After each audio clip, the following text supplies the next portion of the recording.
Hey folks, Darren with Fervent Astronomy. Today with what's now kind of a discontinued and fairly niche lens, the Canon EF-M mount 32mm f1.4 lens. This lens is probably the sharpest and or best lens, if you want to call it that, for Canon's now pretty much defunct EF-M mount mirrorless system. And I picked this one up recently because it was discontinued and I wanted to get one before new stock basically was out. Is this a lens that you should get for astrophotography? Well, it is very light, although it's got some weight to it. It does feel high quality. It's small, as you might expect from any Canon EF-M mount lens. We've got a pretty decent aperture ring here. I'd say it's mid, like it's not fantastic, but it's not terrible. We've got a focus limiter switch here, and that's it. So autofocus, manual focus is going to have to be camera controlled. The front element, despite being, what do we have here, a 43mm filter thread, it's actually pretty svelte. It's a little bit smaller. I'd say it's probably about 25mm across. And it is looking like a concave front element there. And yeah, it's regarded as being quite good, quite sharp. How is it going to do on the sky? It's going to be equivalent to around 58mm focal length, I think. You know what? I could stand here talking about it all day long and we could just look at some samples. So let's do that now. Hey folks, welcome to Lightroom, where we are looking at Canon's EF-M mount 32mm f1.4 STM lens for, as you can imagine, the Canon EF-M mount, which is now defunct. Oh no. But this is still a fairly recent lens. I think it's in the last 5 or 10 years at least. And maybe you have an EF-M camera. I certainly do. And maybe you want to figure out what are your options, because the system was never really that well supported and there aren't too many lenses out there for it. Today we're using my modified Canon EOS M6 Mark II. It's a 32 megapixel body, and that gives us a really nice test of this lens because it's a very dense sensor considering that it's APS-C. I am using an Astronomic OEM white balance filter in my camera because since it's modified, I need to return it to normal color reproduction. So keep in mind that there is this third factor that kind of takes it away from being stock, but I don't know that it will cause any major effects. I did take these samples recently, even though this review has been kind of on the back burner for over a year at this point. And with these samples, I made sure to get all my ducks in a row and they turned out quite nice. Here we are doing the full aperture range from f1.4 to f2.8 at 60 seconds. All these exposures are 60 seconds. With the exception of this one, which is a infrared test, and we are using the Fornax Mounts LighTrack II to track the sky. Fervent Astronomy is, of course, Fornax's North American distributor, so if you're interested in learning about that, head on over to ferventastronomy.com. All these shots are also with ISO 320. Here is the ISO versus read noise in digital numbers graph for this camera, and we can tell by the zigzaggy pattern and the mostly linear. I know there's a couple small zigzags over here. This is mostly linear. This is mostly an ISO invariant camera with a base ISO of 320. Now, it's not perfectly ISO invariant, but it's close enough that it should make no difference. And that's why we're doing this. If you look at the top right-hand corner of the screen, there is going to be a link popping up that will take you to a video where I explain what ISO invariance is. Or if you prefer to learn about it by reading, in the description is a link that'll bring you back to the website, and I have a nice article link there where you can learn all about ISO invariance. While you're there, you can also find a link to these samples, downloadable in full RAW, so that you can pixel peep, check out all the corners, really assess whether or not this lens is right for you.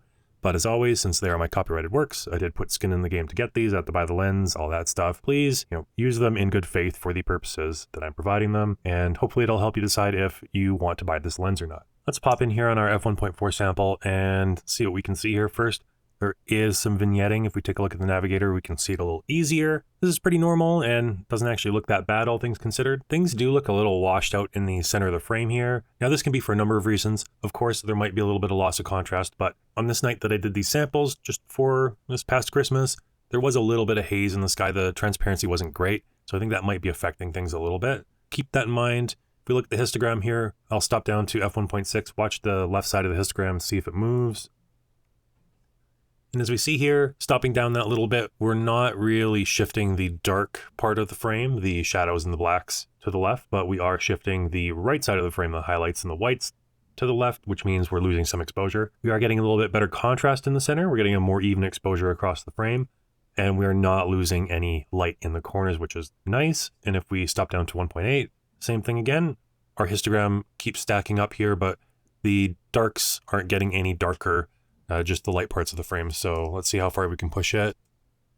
At f2, we see here that we are shifting to the left slightly.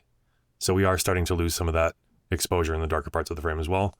But we are getting, for our trouble, a more even frame. And if we go the rest of the way, f2.2, 2.5, 2.8. You see how histogram has brought itself almost all the way to the left side here. We're not quite crushing the shadows and the blacks, but we're getting pretty close. Maybe a little bit, might be recoverable, but it's pretty dark. I'm not sure that we'll need to do that. We can assess that as we go on. Let's take a look in the center. And here we can see it's not overly contrasty. Obviously, it's looking a little washed out. Caveats about sky transparency and everything. Most of the time, a lens wide open isn't going to have its maximum contrast anyway, so keep that in mind. Here we've got some chromatic aberration happening, the purple fringing, a little bit of red fringing on some of these stars. This is due to the fact that the lens is not focusing the blue and red wavelengths here at the same point as all the other wavelengths of light, so they end up actually out of focus, which leaves you with these fringes. If you were to be able to remove all the other light, what you'd see are basically defocused stars there. And if we look at all the other stars around the frame, I don't see any broad evidence of spherical aberration, which isn't really unusual with a lens of this caliber. So let's just run through our aperture range here, see what it looks like. 1.6. Yeah, you can see we're getting a lot better contrast just by doing that. 1.8. F2, 2.2, 2.5, 2.8. Here we are rectifying a lot of that chromatic aberration merely by removing some of that light. It's not too much of a boon versus just shooting the lens wide open. So your mileage may vary there. The fringing is pretty visible, even zoomed out here, so that is something to keep in mind, but luckily we can at least correct the color in post, so we'll look at that in a bit. Next, let's check up the corners, and oh boy, we got a flock of seagulls here. So what you're looking at here, our top left-hand corner, this is called astigmatism. I want you to take that word coma and throw it away. This is not coma, this is astigmatism. Two types. We have tangential, which is forming the bodies of our little seagulls, and sagittal, which is forming the little wings of our seagulls. Additionally, we have some chromatic aberration coming in here. You see these blue-purple fringes on some of the stars. That is just what we were experiencing in the other parts of the frame, but stretched out. So what is astigmatism? Well, if you don't have astigmatism in your eyeballs and aren't familiar with it, it's the inability of the lens, in this case our camera lens, to focus light that's a pinpoint into a pinpoint. So the further we get into the corners, this tends to be a problem. What will happen is along a radii from the edge to the center of the lens, you'll get a stretching of the stars. That's tangential astigmatism. And then at a right angle to that, you'll get a stretching, which is called sagittal astigmatism. Now these are independent. They're found in different lenses in different amounts. When we stop down, one might rectify more than the other, but they are the same phenomenon, just in two different axes. And so all the tangential will fall along these radii from the center to the edge, and all the sagittal will intersect in an orthogonal, and it will appear to ring the frame because of that. And that gives us this. So, I mean, it's not great.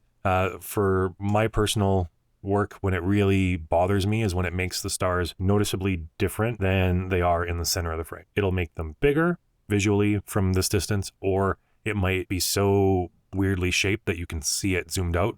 And that's when I find it distracting, especially once we have all the vignetting and all that corrected. You might get this look where things are bigger around the edges and they get smaller towards the middle. However, now this is where this purple blue fringing actually might come in handy. Because the fringing is bloating some of these brighter stars and it's making them look bigger and they're scattered across the frame, that actually will help reduce the visual impact of the astigmatic stars. It's kind of like a funny, happy coincidence, like two negatives make a positive, but that's a lot of babble. Let's come back in here and we're going to stop down the aperture. This is 1.4, 1.6, 1.8. Starting to just get a tiny change in the worst of the sagittal astigmatism. F2, 2.2. Here we're starting to get kind of equidistant.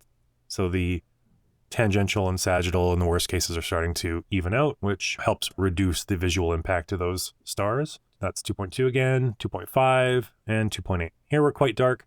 I'd say through this whole process, the sagittal astigmatism has gotten a little bit reduced, but the tangential not as much, but that's okay. It's going to happen. All right, so I said that's not coma. What is coma? Well, happily, I don't really see too much evidence of coma with this lens. So that'll be perfectly fine. But let's imagine this big old star right here. If there was coma or chromatic aberration, what would happen is one side of the star would be pretty sharp, look like it's supposed to, and one side would fuzz out, get blurry, almost look like a little wedge shape sometimes. That's chromatic aberration. It's named for coma from comets, when comets get that fuzzy halo around them. And since it looks visually similar, that's where the name comes from. If it's internal coma, all those little fuzz will point towards the center of the frame. If it's external, all the little fuzz will point towards the edge of the frame. In this case, I don't think we really have too much of it, if any. Like, I can't really see any myself, so you can download the RAWs and really get in there. Maybe you might find some evidence of it, but if you have to look that hard, then it's probably not a problem. That's good news, and we're just gonna look around the frame here, and I'm going to snap back to the center. Look at a different part of the frame, snap back to the center. Different part of the frame. Some of you know I'm doing this, some of you are just kind of bored, but that's okay. Like I tell my kid, it's okay to learn to be bored sometimes. Okay, maybe here a little bit. Okay, so I'm just talking to myself. What am I talking to myself for? Well, take a look at these stars, and I'm going to snap to the center. Now take a look at these stars. Not the big bright ones, but the normal ones. Just the everyday Joe star. And come over here. You notice how these, even though they're starting to get the weird shapes from the astigmatism, are looking kind of bigger? What this is telling me is that we're getting some field curvature. And what is field curvature? Well, the lens is a series of curved glass elements, and you're trying to bend light, which moves in a straight line, onto a flat surface, which is your sensor. And that's hard to do with curved things and get it really even the whole way. So what happens is you might actually get a loss of focus towards the edges or corners or different parts of the frame, and that is field curvature. The field is curved. And in this case, we're starting to lose focus a little bit at this right edge of the frame. And the stars are looking a little bit bigger than they are in the center where they're perfectly focused. So we do have a mild case of field curvature, and it is asymmetrical. It is lying mostly on the right-hand side here of the frame, which, it's not a fantastic thing. It'd be better if there was none, but as far as field curvature and lenses go, it's not bad, especially since it's only on this particular side of the frame. So I'm pretty happy about that. It's not too much of a problem. And that does explain why we get such defined astigmatism in the corners here, because these stars, even though the astigmatism is stretching them out, are really sharply in focus, whereas these stars maybe a little bit less so. So you see the astigmatism itself also kind of gets less well-defined. It's a little bit chunkier, a little bit fuzzier versus its brethren in the other side there. But you know what? That's not such a bad thing altogether. And this is not something that you can stop your way down out of. It is just what it is. It is not going to focus on that side at infinity at the same plane as in the center there. All right, let's pop into the develop module here, and we will real quickly assess some of the corrections. All right, let's try these. Stars are pretty bad. Chromatic aberration, checkbox. It's trying, but it's failing. So we'll use our little difference dropper, and you can see that has abducted all that blue purple fringe back into outer space with the aliens. Here we've got a little bit of pink. And you see I grabbed that pink and it brought back some of the purple. We're just going to back out of that, and we're going to use our slider here and just move the pink side to the right a little bit, and that has rectified that as well. And if we look around the frame, we're not seeing checkerboard, which is a problem that you can get when you use the difference dropper a little too aggressively, and we're looking good. So that I think is pretty usable. You can see here the stars still look big, but they at least don't have that color to draw the viewer's eye away from whatever, might be the center focus of the frame. Although, if you did want to do that, like if that was what the focal point was, use the color to draw the viewer's view. You do you. Profile corrections. So this is doing a fairly decent job of correcting the vignetting. Here, if we look in the navigator as well, it's correcting the vignetting quite well. And we're getting a fairly even representation across the frame. I do think that there was a little bit of haze here. Everything just kind of looks a little bit low contrast, a little bit muddy. So there was a little bit of transparency issues this night. But that's how astrophotography is. You can't expect perfect skies. And here we can see the shapes of the astigmatism in the left-hand corner especially are pretty strong.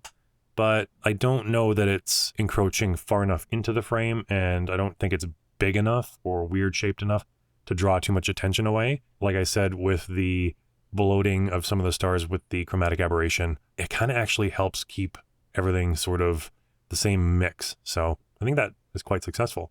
And if we flip this off and on, very slight barrel distortion getting corrected.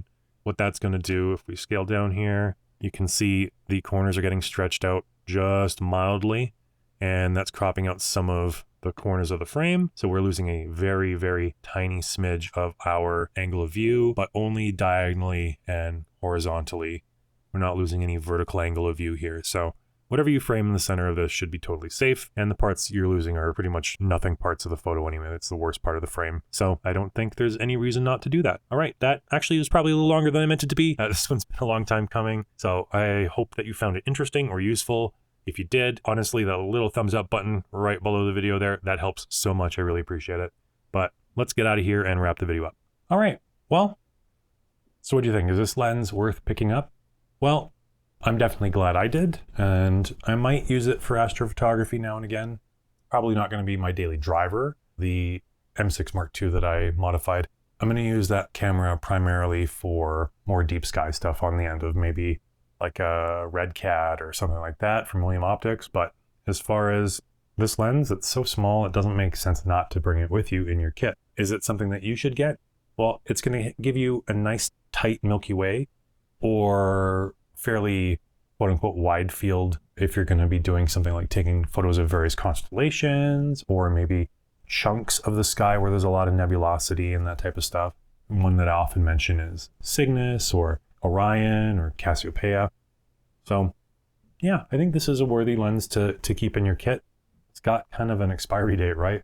They are selling out of whatever stock's available, at least at the moment. Hoping I'll get this video out reasonably soon after recording it, but